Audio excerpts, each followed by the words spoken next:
Welcome back, everyone, to another episode of Profiles in Risk. I am your host, Nick Lamparelli.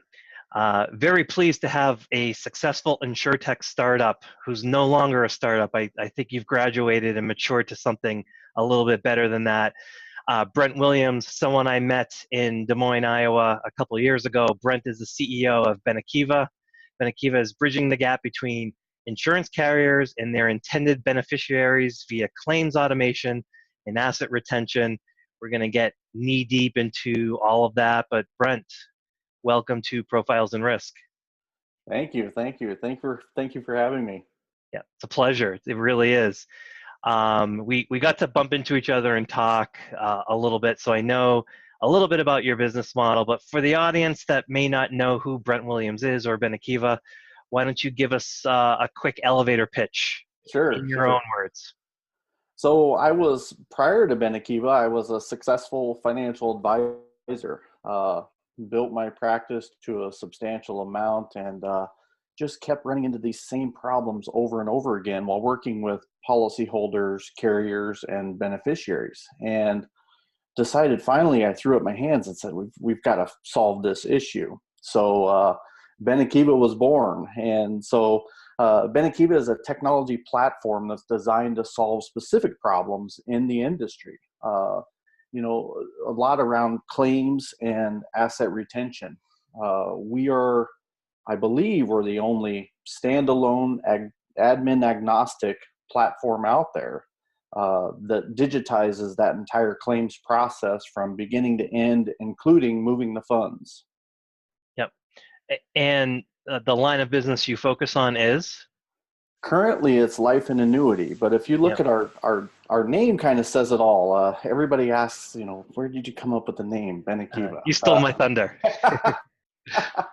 So the name says it all. Kiva means chamber for all, and Beni is short for beneficiary. So Benekiva is chamber for all beneficiaries. So while we're staying focused, pinpoint focused on life and annuity space currently, the future of Benekiva is any contract that lists a beneficiary. So while we're focused on life and annuity now, that could be bank accounts, investment accounts, 401k accounts, and anything that lists a beneficiary, that's where Benekiva is going. Yeah. So, and that was the conversation we had the first time we talked, which was, someone coming from P&C, I didn't necessarily understand the model. Sure. So to me, it was just like, what's the issue here, right? Yeah. Like, and I'm going to say this in a crude way, but Sure. somebody dies, right? And so what if the insurance company can't find the beneficiary? So like, what is the big deal? And for another thing, the customer is now dead. So why does the insurance company even care that they're doing such and such for customer experience? Talk about that. Sure. Yeah. It really came to the forethought as an advisor. As an advisor, when I'm working with beneficiaries through the claims process, and let's just talk about life insurance, for example. Nick, nobody buys life insurance for themselves. They buy life insurance for their beneficiaries. And when I did a research project years ago, I would ask policyholders. I would say, okay, so let's imagine with me that I'm no longer here. Your advisor is no longer here, and something happens to you. You pass away. Okay, what do you think happens to your life insurance policy? And 98% of the respondents said, well, the insurance company reaches out to my beneficiary and cuts them a check. Well, that's not what happens, and that's not the case. Prior to 2015, July 1st, 2015, unclaimed property and escheatment laws weren't very, they didn't have a whole lot of teeth to them. So carriers were able to hang on to the benefits. And so the question when we originally started down this path was, just like you said, why? I mean, who cares? If the policyholder is gone, why does a carrier care whether they pay this benefit out? Right. And what's interesting is I've been in this industry for a very long time, and one thing I do know, life insurance companies want to pay claims. That's what they're in business to do. If you look at their sole purpose to be in business, it's technically to pay claims. It's to pay this death benefit. Now, fast forward to July 1st, 2015, unclaimed property escheatment laws in the United States changed to where now the insurance carriers can't hang on to the money. They either have to pay a beneficiary, or they have to escheat the funds to the individual states. So the question for us became, who would you rather pay? Would you rather pay beneficiaries or the states? Because either way, the money's going believing the carrier. And our thought process is here's what I know. I don't think you'll have an opportunity to sell individual states your products and services. However, if you take a beneficiary through a beautiful customer experience, you at least have an opportunity to sell your products and services to the beneficiary. Because what was so interesting from an advisor perspective going through this claims process, and I know advisors that don't want to go through this claims process. I mean, and it just absolutely baffled me. Every claim process I have helped beneficiaries through, on one hand, I'm apologizing for the terrible process. I'm apologizing for having to, redo the paperwork because we forgot to check this box or check that box. Yep. It's just a terrible process. So on one hand, I'm apologizing. On the other hand, the first question I always got as an advisor was, what do I do with the funds? Yep. Yeah. So for an advisor, I think it's important to not understate that, because yeah, for those that are listening, what would you do if all of a sudden you had a check for $500,000 or $1 million? What exactly. would you do? You don't just put that in a bank account. Right. Like you're going to, even if you can't find an advisor, you're going to go on Google and start figuring out what I need to protect it or something. Like, Sure. I need to do something. So the opportunity here is, as the advisor in these particular situations, you have the opportunity to retain those assets to help them, not just like greedily hold on to them, but to help that client or help that beneficiary become a client and help them navigate that process. Sure. To fulfill the promise of life insurance. Yep. If you think about it, that's the promise of life insurance. That's the benefit is, I as a policy holder am doing planning so that when something happens to me, not if, when I am going to die, we know that everybody's going to die. So when I die, you have a benefit now that will help propel you in life. Now it's your time to take that money and do something good with it. Whether that's, to me, you need to create a financial plan for yourself now. So going back to that whole process, the issue I had as an advisor was on one hand, I'm apologizing for carrier ABC. On the other hand, I'm working on a plan for the beneficiary. And here's where the rub came in. I can't run them through a terrible claims process on one side, and then turn around and offer that company's products and services to the beneficiary. I mean, it was such a friction point. So what I said was, gosh, we've got to solve this issue first. We've got to solve this claims process issue first. Then we can turn that claims process into a revenue generator on the other side if you do it correctly. Yep. So, and that's what stuck out when I think of Benekiva. I think of the first conversation I had. Even though I didn't fully understand your business model, what I took away from it, I think that you put succinctly, is you were trying to turn claims into a revenue generator. The first thing I said was, how are you going to do that? And you have this model, right? It's very unique to life insurance, where the claim gets paid to somebody else, and that somebody else can then potentially become the customer.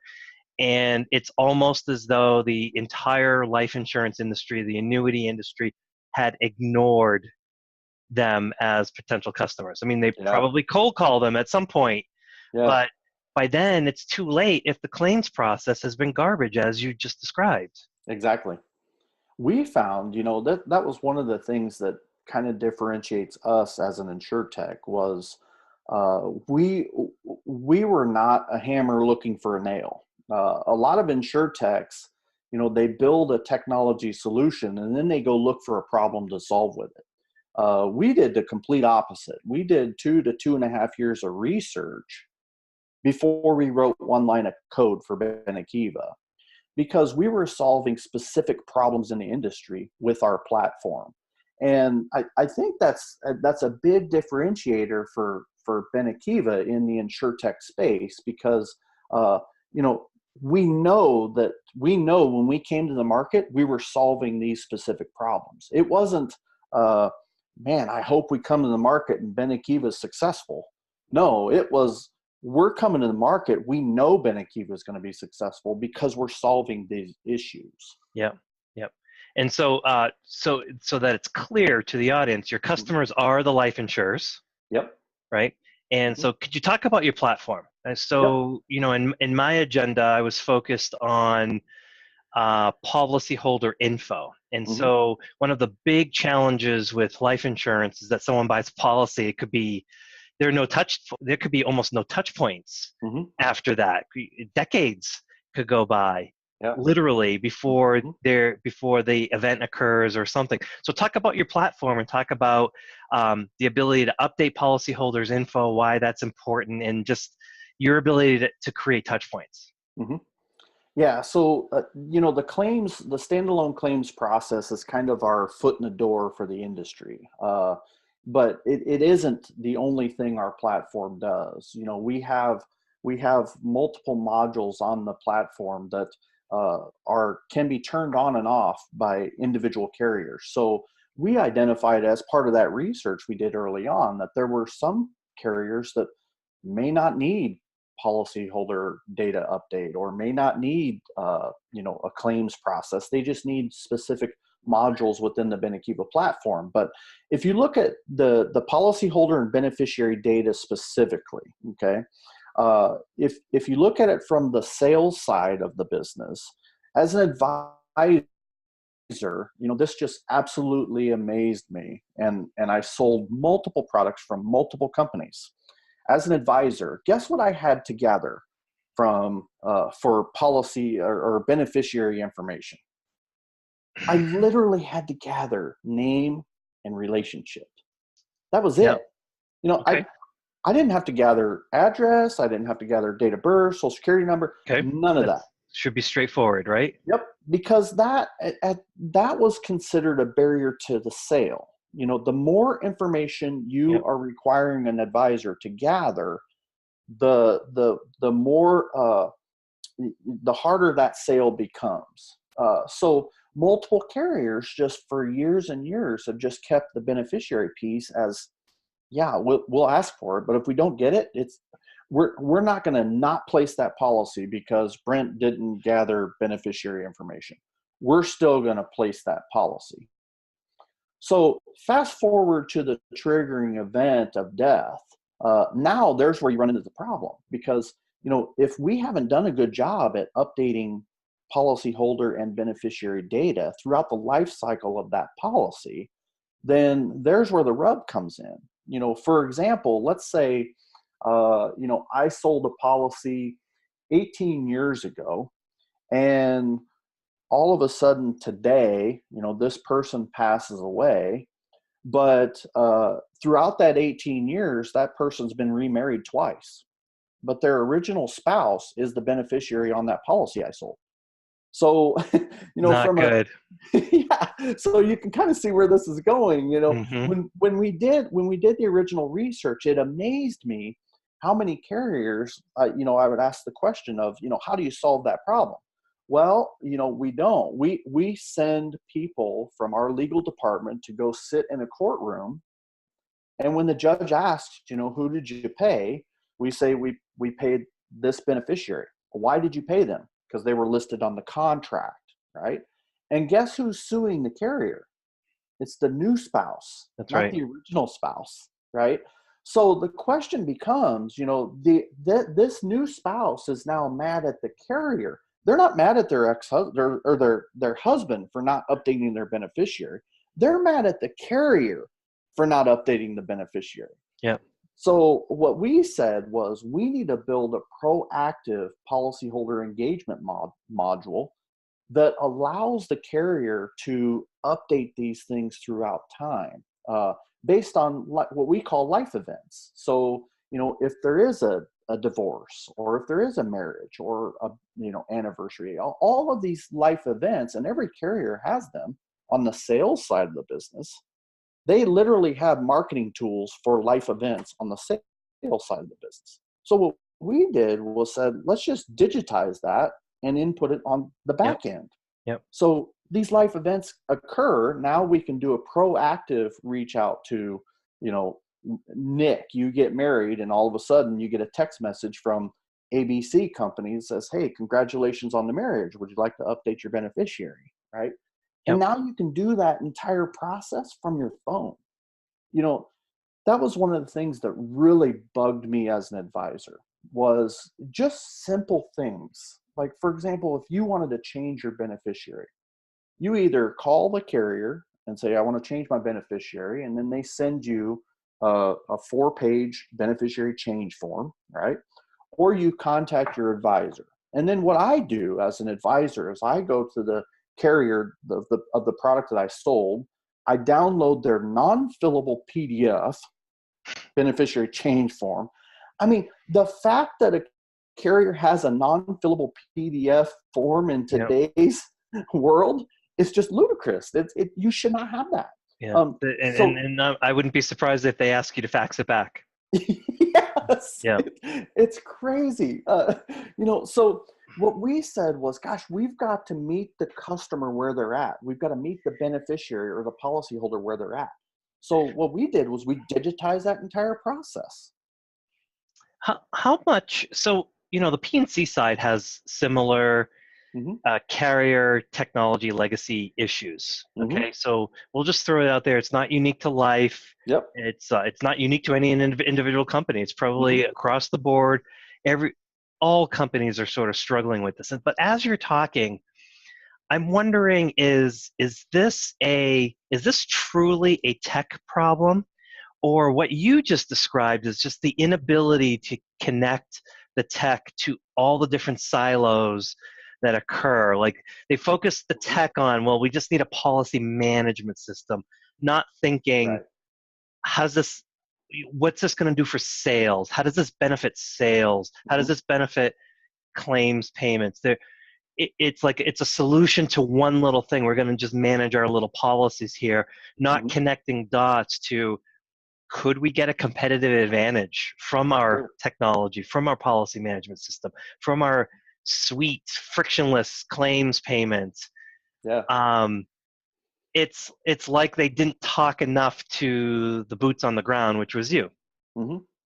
Yeah, it's absolutely right. I mean, the research indicates or indicated, when we built Benekiva, we knew we were going to solve specific problems because, these systems just don't exist, and to me, these processes, whether it be the claims process or the beneficiary update process or even policyholder data update process, those are customer experience issues. Those are issues where you, the carrier, have the opportunity to say, hey, we're better than the other folks because we're giving you these tools to allow you to update your beneficiary on your cell phone.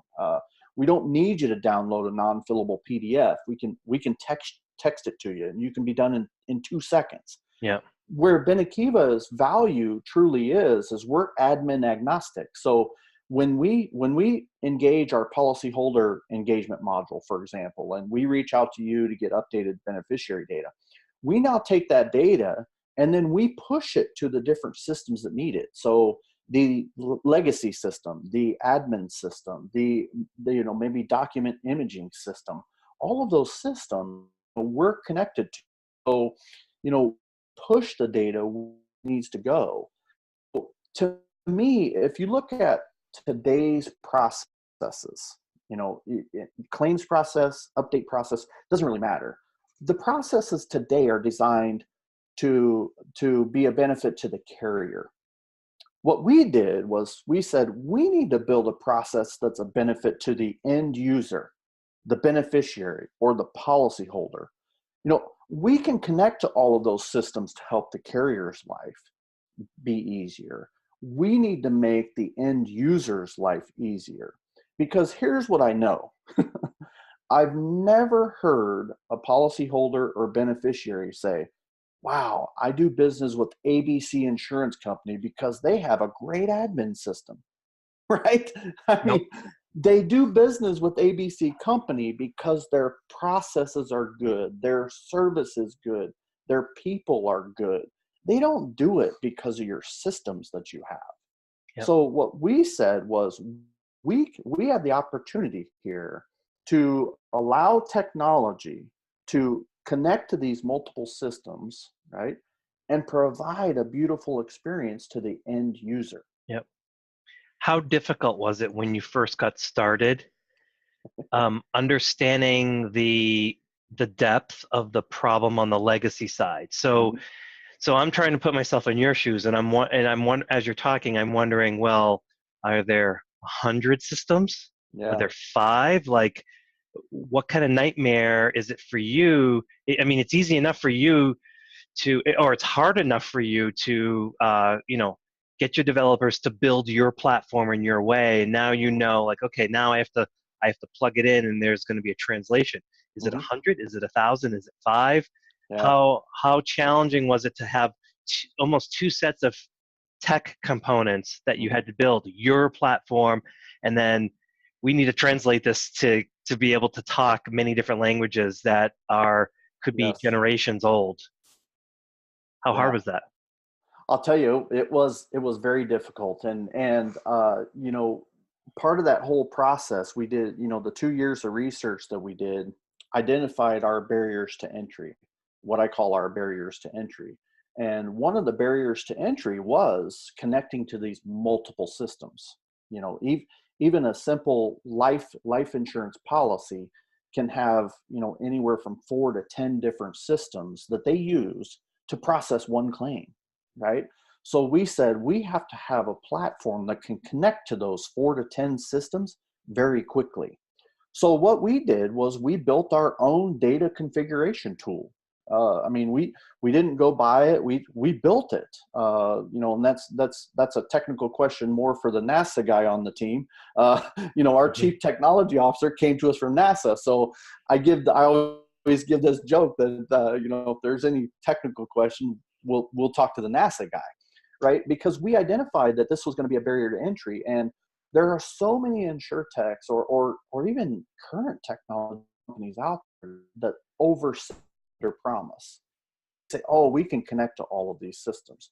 Sure, you can connect all those systems if you want a $15 million implementation and a 5-year roadmap to get there, right? We said we need to differentiate ourselves and be able to come to the market and say, we can connect to those multiple systems. Oh, and by the way, we'll have you up and running in less than 6 months. So the only way we could do that was we had to build our own data configuration tool. We call it the Benny Configurator tool. Mhm. And that allows us to, when we do our discovery process, and for carriers out there, we operate in a few different modes. We do a discovery process, and that fee is a very, very small fee. And what that allows us to do is to come in and identify all of these different systems that you use to process claims. And we take that and we say, okay, one of the deliverables is we give you a proof of concept that you can use to see, this is how you're processing claims today. Here's how you're going to process claims tomorrow in the Benekiva system. But the more important piece of that discovery process is we're gathering all of those different systems that you're using. And then we go to work and say, okay, this tool uses this API, this tool uses that API. We run that through the Benny configurator, and now we can connect very quickly. Perfect example. We've got 3 clients on our platform, or going through the process of using our platform. And our second client has a couple companies under the umbrella. So under, the mothership has a couple companies under it. And they originally were going through this whole admin conversion process, which that's a huge dollar amount just in itself. One, to go buy a new admin system, right? And stand that up for all your new products going forward. And then once that's done, then you got to do this data conversion where you take data from the old admin system or the old legacy system and convert it into the new system, right? So we went in as Benekiva, and their goal was they wanted a single claims process regardless of where the data resided, what admin system the data resided. So we said, we can do that. We're admin agnostic. We'll connect to both of them. And so we went in there, we did our discovery process. We found that one of them was I don't want to throw any admin companies under the bus here, but let's just say admin company A, X. right? Yeah. Okay. Yeah. Yeah. Fair enough. And the second company had policy admin system B, right? So what we did was we came in and we said, okay, we're going to be connected to A and B in less than 60 days, and we'll give you a single claim solution regardless of what company is doing the claim. And our platform is fully white labeled. So even if the claim is coming from company B versus company A, to the end user, it looks like it's coming from B or company A, right? So we offer that single claims solution. Now, the reason I'm telling that story is we go in and go through the process of installing Benekiva. And we had one of their executives say, hey, wait a minute. Let's you and I talk outside, right? So we go outside and the gal says, okay, so we're going through this entire admin conversion process after we install our new admin system. She says, but what I'm hearing is we may not need to do that. And she says, is that true? And I said, well, here's the thing. If you're installing an admin system because you just want everything on at one place, all the data in one place, then yeah, you probably need to convert that data. But if you're installing an admin system just because you need an updated admin system, then maybe you don't need to do that conversion process today. Maybe what we would do is we would suggest is if you're processing 40,000 claims out of admin B and the plan is admin B to go away, well then let's process those 40,000 claims. And in a few years, when you get the data to a more consumable level, now you convert it. So now your data conversion process is much less expensive. It's much easier to digest as a company. And that whole we don't care. We don't care where the data comes from. So to us, you could leave that admin system B up forever. We don't care. So in that case, they literally came to us and said, my gosh, we thought the ROI was going to be X, but now that you're telling us your ROI for Benekiva is X, Y, and Z now. Because is it theoretically possible that insight which led to that decision making could have been a 7 or 8 figure savings? Absolutely. Yeah. They told us it was millions. They didn't tell us how many. It's not even your product. No. Like just the insight, which is something that we stress with InsurTechs, is to kind of think outside of the product. Put a salesman or saleswoman's cap on and ask questions and talk about what the pain points are.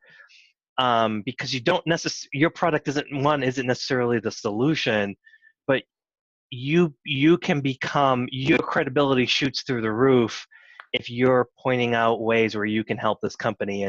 And I don't know what you said you've been in business for a while. I've been in business for a while. There's this karma. I believe in karma.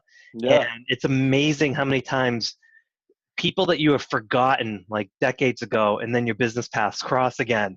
It's like, It's amazing how often that happens. And you just set the pins up nicely if you can get in that and not worry about, I need to nail this sale. I know how important that is for a lot of people, but it's more of the strategy of the value and the solutions that you're bringing to the table. Absolutely. Absolutely. Yeah, Yeah, because we even get asked now to do consulting on the admin system yeah. side.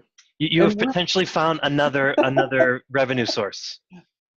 Yeah, yeah. I mean it's fantastic. And And for those that think that well, insurance isn't rocket science, Benekiva's proof. You had to hire someone from NASA. Insurance is as complicated as rocket science. What are you talking about? Okay, um, that's like incredibly interesting. And so your launch, Mhm. right? So were you a member of the Global Insurance Accelerator? So I've had some very successful companies, and I've had a couple small failures. Originally, we were in the original inaugural class of the Global Insurance Accelerator in 2014, I believe it Okay. was, and we went through the accelerator with a company called lifeinsurancedatabase.com.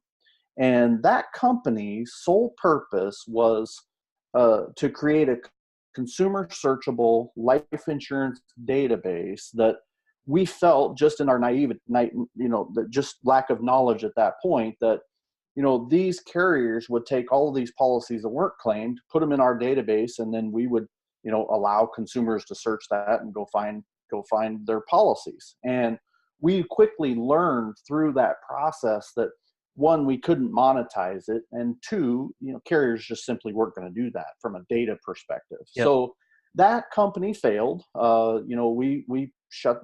We haven't shut it down, but it's not a focus.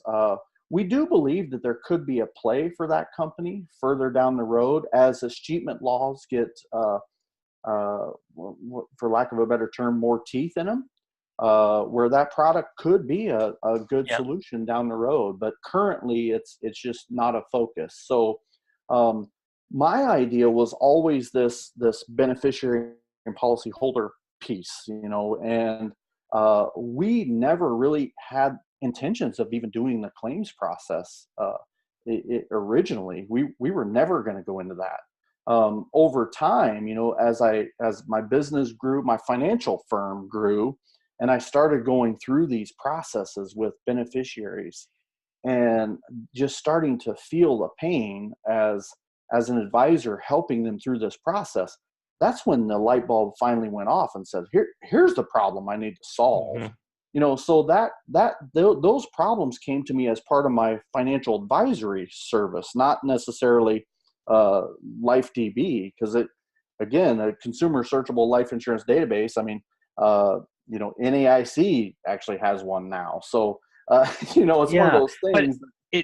I think what you're saying though does highlight the importance of when starting a business, Mhm, because you've mentioned several times the 2 years of research that you had to do.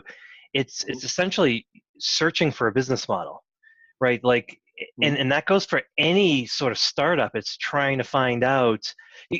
I would say it's highly likely that the first idea that you launch when you start your business isn't the right one, and so you have to test it. You have to see, mhm, you know, oh, am I solving the right solution? You mentioned with the database, you couldn't monetize it. mhm. So even if it was a solution, people weren't going to pay for it, and Right. it would have been a charity, a charitable endeavor Mhm, for that. As Benekiva started to launch, and as it started to go, how much additional searching and kind of kicking the tires did you have to do? I'm curious as to, given your background, it sounds as though Benekiva had some elements of traction right away. Like it was mhm, because above your background, mhm. you hit on a solution and you were able to kind of piece together what the revenue model was going to look like. Am I Yep. somewhat correct in that? You are, I think you're exactly right. It stems from the research, and again, it goes back to my point of you can't just be a hammer looking for a nail, Yeah. right? You got to find the nail first. So the research indicated that, the claims process was a terrible problem that all carriers had. Because one of the first things we had to figure out was, is this a carrier specific issue? Is it just company ABC that has a terrible process, or is this an industry wide issue? And so the research indicated that it was an industry wide issue, right? Well, then we had to take it a step further and say, okay, now we've identified a few specific problems in the industry. Now, will these carriers pay to have that problem go away, right? Because that's where you get into the question of, can you monetize it? Yep. Right? So if we identify just claims, right? So that's kind of our quick claim to fame so far is our claims system. So let's say the claims process is a pain point at most companies, okay? So if it's a pain point at most companies, the next question was, will these same companies pay to have that pain go away? Right? Because companies always have the option of continuing down the same path that they're already down. Life insurance companies are processing claims. I mean, we're not changing. They're processing claims. It might suck, right? But right, and if it's bad across the board, then to them it's just like, well, we suffer no disadvantage exactly by doing anything else except continually move forward because everyone else sucks too. Exactly. So what we had to figure out as part of our research was, one, is it a pain that carriers are willing to pay to solve? And then two, finding those what we call early adopter clients or early adopter carriers who are willing to take a risk on an insurtech, on a small company, right? When we launched, it was four of us. Now we've got multiple people on the team, and actually 3 separate teams, and we're in 2 different states. I mean, it's just amazing how far we've gone. However, that would not have occurred had we not had that first carrier client say yes. Yep. Say, yes, I'm willing to take a risk on you. This is a problem that's in our business that we know we need to solve at some point. What we learned as part of the research was all of the carriers told us their claims process were bad, but all of them also told us it was one of those back burner items. It's one of those items that we know we need to fix, but right now we need to focus on selling more policies. So it's going to be, a back burner. We'll get to it when we get to it, right? It wasn't until we started sharing the message of, your claims process is a customer experience issue. And by the way, if you do it right, you can have the opportunity to sell more products and services. Benekiva doesn't guarantee you're going to sell more products and services. We're simply not going to do that. What Benekiva can do is guarantee you the opportunity to. And that's the differentiator. Because if you go back to the research, part of the beautiful thing about my financial advisory business was it was large enough that I could go have conversations with these multiple carriers. And I would ask the question, okay, so when you go through the claims process, because again, I'm going to sell their products. And so I would ask the question, when I run a beneficiary through the claims process, A, how long does it take for them to get a check, right? So that's important. And then B, how much of that check, when you write that paper check and it leaves ABC carrier, how much of that comes back into the organization? And this blew me away. Carriers told us when we averaged them all out, less than 6% of the assets. Mm-hmm. So when a check is cut, less than 6% of those assets come back into the company, right? And that blew me away. I said, that shouldn't be that way. And then I had a scenario. I had a personal scenario that hit the nail on the head. And I said, now we've got to solve this problem. So I'll tell you this story, and I've got permission by the deceased wife to tell this story. So I sold a policy to a business owner, $1.7 million to cover his business. And we got together every year and went over his life insurance policies. And I reach out to John, and I call John, and it goes to voicemail. Hey, John, it's time to do our annual review. And, let's grab coffee at Smoky Row, and we'll do our normal thing. Didn't hear anything from John. Mm-hmm. I text John. Didn't hear anything from John. And I'm thinking, okay, well, that's odd, because John and I are friends. So, I mean, he's not Yeah, just blowing me off. something's wrong. Something's not right. So I Yeah. thought, well, it's the end of the year. He's probably busy with end of year stuff. I'll reach back out to him in January. So I put him in my CRM system to reach out in January. So January comes up and I reach out. Nothing from John. And by now I'm going, wait a minute, something's not right. Because he always responded to my text messages, my calls. He always responded. So I go into my CRM system, and all of the time I've always dealt with John, right? And so I find his home phone number and I call his home phone number, and his wife answers the phone. And I say, hey, it's Brent. It's time for John and I to get together for our annual review. And I'm having a little hard time getting a hold of him. And she says, oh my gosh, Brent. She says, I'm so sorry. And she's apologizing. I'm like, what are you apologizing to me for? I mean, she says, I should have called you. But I just had so much going on. I didn't call you. And now I'm going, okay, what's going on here, right? And she tells me, she says, John passed away of a brain aneurysm. And I couldn't believe it. I literally almost fell out of my chair. Mm-hmm. There's no way. John got super preferred with us. There's no way he had this happened to him. So while I'm on the phone, I'm Googling it, and I find his obituary. And it just blew me away. Mm-hmm. And so I start apologizing as an advisor. I should have been there for her. I should have been there to walk her through that process. And so I start apologizing for not being there. And I say, okay, Nancy, no, I apologize. I should have been there to help you through the process. He's got a $1.7 million policy. I assume we need to go through that claim process on that. And she says, oh no. She says, I called the 1-800 number on the front of the policy. And, she said, it took me over 3.5 months, and it was a terrible process. But yeah, I got the claim done. And again, I start apologizing. I apologize. I should have been there for you as the advisor. That should have been my role. I failed you. And so then I continue the conversation, and I say, okay, so I assume we need to do some planning for you. You just got $1.7 million. We probably need to do some financial planning for you. And she says, oh no. She says, I took the check and deposited at Wells Fargo, and a Wells Fargo advisor reached out to me.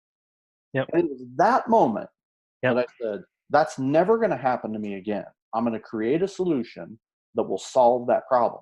Because the thing that really frustrated me about that whole process was I was a top advisor in the United States. And not once did the carrier reach out to me, who sold the policy, and said, hey, by the way, they're filing a claim on this policy.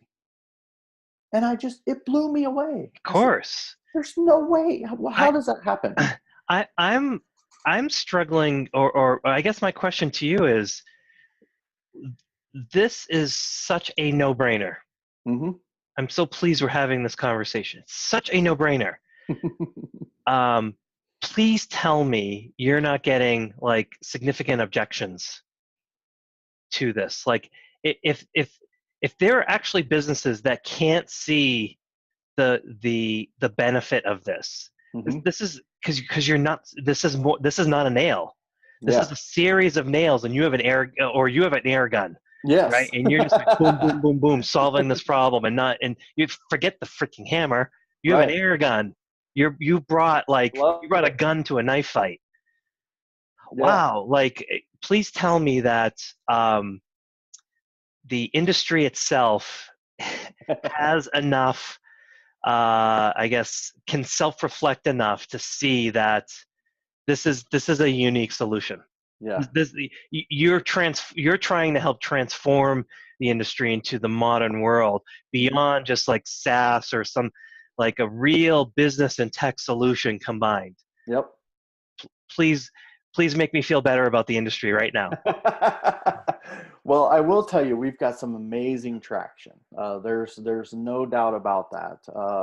We officially launched last year, and we currently have 3 clients. The issue with the the insurance industry, and I get part of my job is I get this beautiful opportunity to go and present all across the United States at these events. Now, I will say we do not pay for that. So, if you've ever seen me speak, we didn't pay to do that.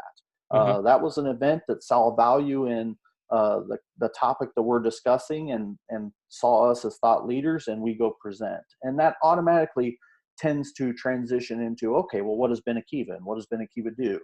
And that's basically our marketing plan right now, is we go speak at an event, and whether we talk about Benekiva or not, most of the time we don't even talk about Benekiva.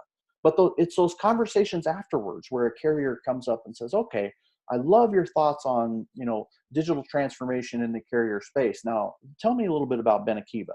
That's where the real, benefit for Benekiva is. But here's the issue, okay? Carriers all across the United States, and quite honestly across the world, are all talking about insurtech. Insurtech, blockchain, whatever the little, the shiny thing of the day. word of the Yes. the word of the day is they're Mm-hmm. talking about it, right? So what we're trying to stress to the carriers is, look, we're looking for carriers who are doing it. There's plenty of carriers out there talking about it. And what I mean by that is, if you look at an insurtech like us, and don't get me wrong, we've got money in the bank, we're financially we're there, but you cannot run an insurtech like mine through a 9 to 18 month vendor procurement process. It's just not going to, Yeah. we don't have the resources to go through that. So what we're trying to say is, if these carriers truly want to talk about innovation and working with insurtechs, then they've got to change their processes. They've got to change their model a little bit. We're not saying don't do any due diligence on an insurtech. What we're saying is if you run them through a 9 to 18 month vendor procurement process, one of two things is going to happen. Either one, they're going to leave you and go find another carrier that's more innovative minded, right? Because they're not going to go through your process. They can't afford to. Or the worst case, number two is going to happen, and that's where the insurtech's going to die on the vine. Yep. They have a great solution, a great solution to a problem, but you've taken them so long to even give them a proof of concept or whatever they need to kind of get their wheels, get their legs under them, that they die on the vine. And so that's the biggest issue I see in the industry is there's insurtechs out there that can truly solve problems for these carriers, but the carriers just can't get out of their own way. They just can't find an easier way to do business with these insurtechs. So what we're doing, what Benekiva is doing, is we're looking for those innovative-minded carriers. I'll tell you, our second carrier, the second carrier that came online with Benekiva, and there's going to be a press release about this, so everyone will know who it is, in a short order. But our second carrier, from the time they saw me present at an event in Georgia, Atlanta, Georgia, to the time they signed our first discovery contract was 4 months. From the time they met us to the time they signed our contract was 4 months. That's a carrier that's innovative. That's a carrier that's moving. That's a carrier that wants innovation, right? Those are the type of carriers we're looking for now. Because we said what we need 5 early adopter clients. Because what we need to do is we need to configure our system to take care of all the different claims that are out there. For example, our system can process basic life claims, but it can also process claims on products such as Lincoln Financial has a product out there called MoneyGuard 2. And what that is that's a life insurance policy that has basically nursing home or long-term care insurance built into it, okay? That's a terrible claim process internally, right? There's separate teams that do claims just on that product, right? So what we say is we've solved that. Now all we need a company like that to say, you have? Okay, great. Come on in, right? But there's so many companies out there that they just won't give these insurtechs a chance. So, or to flip it around, because I was responsible at one of the companies I worked for kicking the tires yep, on yep, something, and the problem I would say 3 months in, I was asked, so what do you think we're going to do? And it's like, I have a full-time job. Like, this is just one more thing tacked on.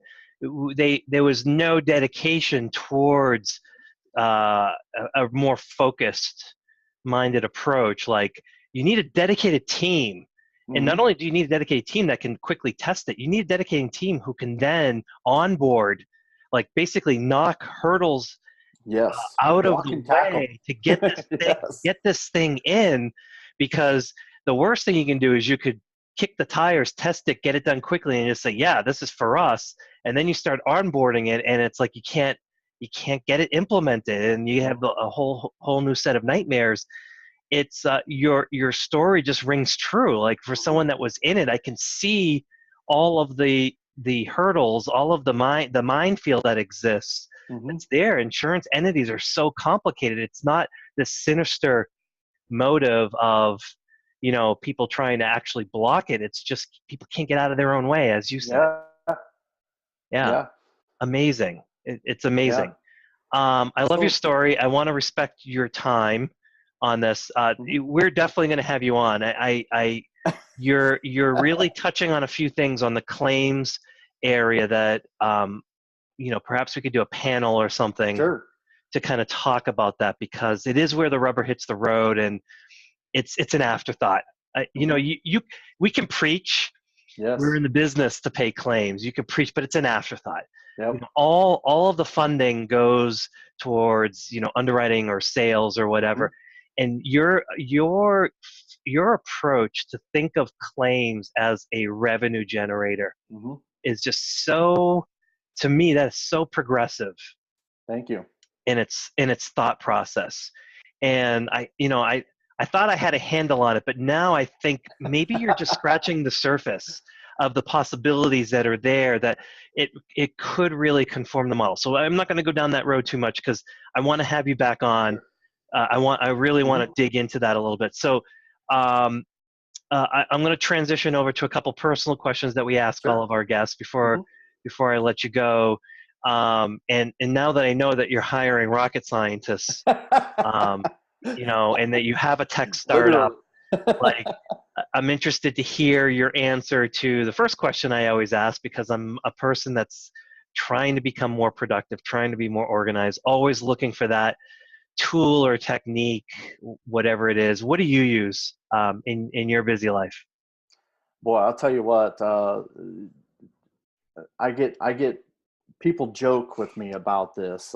Literally, I get told by people on our team that if it's not in Brent's calendar, it does not happen. Mm-hmm. And so I literally live and breathe by my calendar. And if truly, if it's not in there, then it doesn't get done. So So let me I let me even ask got you. it Let me ask you, now. because you're Yeah. not the first person that said that. And I have a notebook calendar where I Yes. put the appointment in, and I try to take notes next to it, so I don't have to carry two different books with me. Mhm. That kind of helps me week to week to think. I have Sure. my digital calendar. Walk me through. Like, I struggle with. I get stuff in text. I get stuff in email. I get stuff Mhm. in Slack. And if now the onus is on me to kind of drag that Yes. thing over and Yes. do that. How do you manage your calendar when you have a diverse set of stimuli coming at Mhm. you, trying to find time on Yeah. that calendar? How do you manage that? Boy, it's tough, and I would be lying if I said it wasn't. It is tough. Do you have personal time that you set aside where it's just either on the weekend or nighttime, where it's just calendar time, where you're thinking of, okay, this is what I got the next day, or this is what I got the next week? Mhm. Yeah. Yeah, you have to put those time slots in there. The biggest thing that I see with people is you have to be disciplined to follow that. For example, if you put in your calendar that this is going to be a brainstorming hour where I'm going to work on the business, not in the business, then you have to hold yourself accountable to Mhm. do that. And don't move it just because, ABC company calls you and says they want that slot. You've It's got to hard be to do. disciplined. I know Wow. you Yeah. have to be disciplined. So how we do that is our entire team is remote. So one of the presentations that I give across the United States is how do you manage remote employees, because our entire team is remote. But we're so open and transparent. To to me, internally, we run off of one rule: honest, open, and transparent communication. That's it. So all of our calendars are interchanged. All of our calendars, I see every one of everyone else's calendars. They see everything in my calendar. It's no holds barred. It's in there. I can look at my co-founder Bobby. She's like a Mhm. little sister to me. Because now we're family. We're not just coworkers. We're family. I can see when she goes and gets her hair done. It's that open and transparent. But what that does is our emails are intertwined like that too. So every email that gets sent from Brent at Benekiva.com, my other two co-founders see those emails. They know about those emails. So now from accountability perspective, when an email goes out that says, hey, we need to meet with XYZ company next Thursday, and Bobby saw that, but yet she doesn't see it on my calendar. Well, now there's that accountability. Hey, what about ABC company next Thursday? Oh yeah, I forgot to put that in my calendar. Let me do that right now. Mhm. So it's just this open, honest, and transparent communication that kind of helps manage each other, hold each other accountable. And I'll tell you, it's helped me tremendously. We're to the point now where even if we're getting together for a quick phone call, even if it's like a 15-minute phone call, we don't just say, hey, I'll call you at 3:15. We literally send a calendar invite. We literally Slack a calendar invite and says, this time is slotted for this specific Yep. task. And don't get me wrong, there are some times that we have to move some things around, but it's helped tremendously. So there are a few tools that we use constantly, and we use the Google platform Yep. for email and calendar.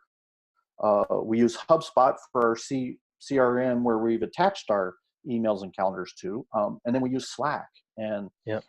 those are the main ones we use. Yeah, great stuff. But again, it gets back to what you said. At the end of the day, it's still the human being that has Yep, to want to implement that technology. you have to. There's just no technology that's out there that's just going to do the work for you. Nope, nope. So it just that's what we've come down to. So thank you for being so forthright and talking in such detail. I hope Bobby is putting the videos that she's putting down, Mhm. that she's creating now, turning lemons into lemonade, which is Yes. fantastic. I hope that's on our calendar. We want more of those. Yeah, yeah. Brett, my final question is: what books have been influential in your business and or personal lives? Hmm, hmm. There's a lot of I read books all the time. It's one of those things that uh, I, it's almost like I can't read enough of them. So, but I'll tell you, one of them that sticks out in my head, and it rings true to Benekiva, was I got turned on to this book called The Startup Land, and it was a story about Zendesk. And Zendesk is this customer service platform that they've been extremely successful. But the thing that really stuck out to me, the one thing that, if you read the entire book, the thing that stuck out to me was, the founder was talking about, the true platforms or software as a services that solve real problems are the ones that are really successful, right? But he said the ones that make a true difference are the platforms that take something that is not sexy and make it sexy. And that line just rang so true to me, because I thought, man, you want to talk about something that's not sexy? Let's talk about the claims process, right? Hmm. So when we took that claims process and quote unquote made it sexy, that's what it just rang true to me, that line out of Startup Land. but then I've also read, I love the Amazon, the everything store, the Amazon story. I recently just read the How to Turn Down $1 Billion. So most of the stories, as you can tell, are ones I've read of successful startups, because I think you can learn. My grandfather told me years and years ago. He said a very smart man will learn from his mistakes. A genius will learn Mm-hmm. from others' Yep. mistakes. Yep. And so to me, I try to take all of that information in and say, okay, I don't want to make the same mistakes that other founders have made. Don't get me wrong.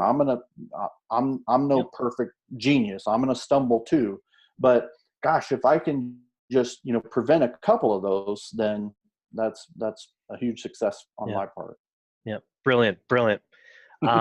You exceeded my expectations. Woohoo! We're having a meeting on life insurance, and it turns into somewhat of a philosophical thing. I'm not going to say existential. That might have been too far, but it's definitely like I like all of a sudden I'm little bolts of lightning. Like, oh, ooh, Yeah. ah, this was great. Can't thank you enough. My guest this week has been Brent Williams. He's the CEO and co-founder of Benekiva. We're going to have you on again. Thank you so Perfect. much for your time today. Thank you. Okay, thanks everyone.